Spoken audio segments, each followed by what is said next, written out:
table, we know strontium is.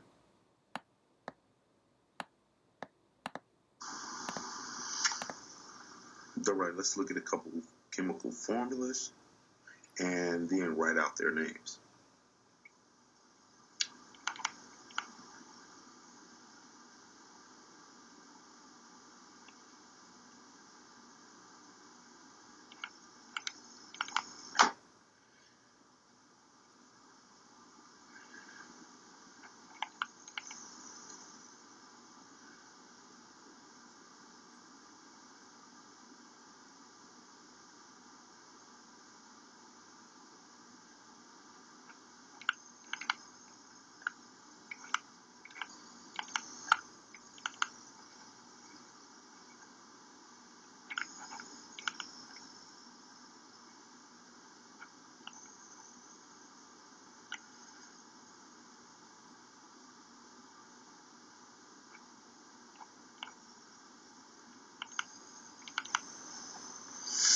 All right, let's look at this first one. We have SR and we have CO3.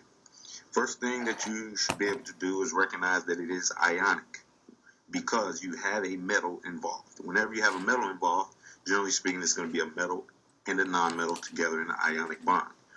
You determine what the charge on this metal is based on its position on the periodic table. We know strontium is in group 2A. Therefore, we're going to have a 2+ charge.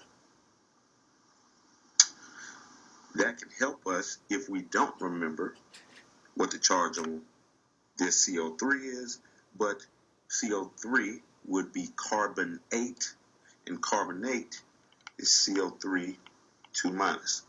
It makes sense that our chemical formula is 1-to-1 for each of these. The name, therefore, then, is the group 2 metal, strontium.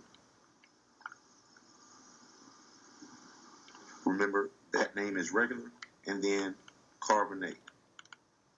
And it is carbonate due to the phone number based on the number of oxygens in the charge. Here we have another ionic compound, a metal and a non-metal. We know that barium is in group 2 as well, so we have a 2+ charge, and PO4 2. We can deduce the charge looking at the formula, but if we recognize phosphate, we know it's PO4 3-. We need the parentheses to balance the charges, and the parentheses and the amount of atoms in these ionic compounds do not affect anything about the name. So we end up with barium phosphate.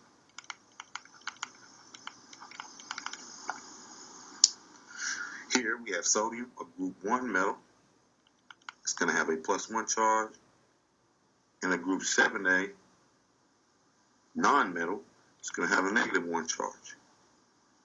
We do not have a polyatomic ion. We do not have any of the oxygens involved here.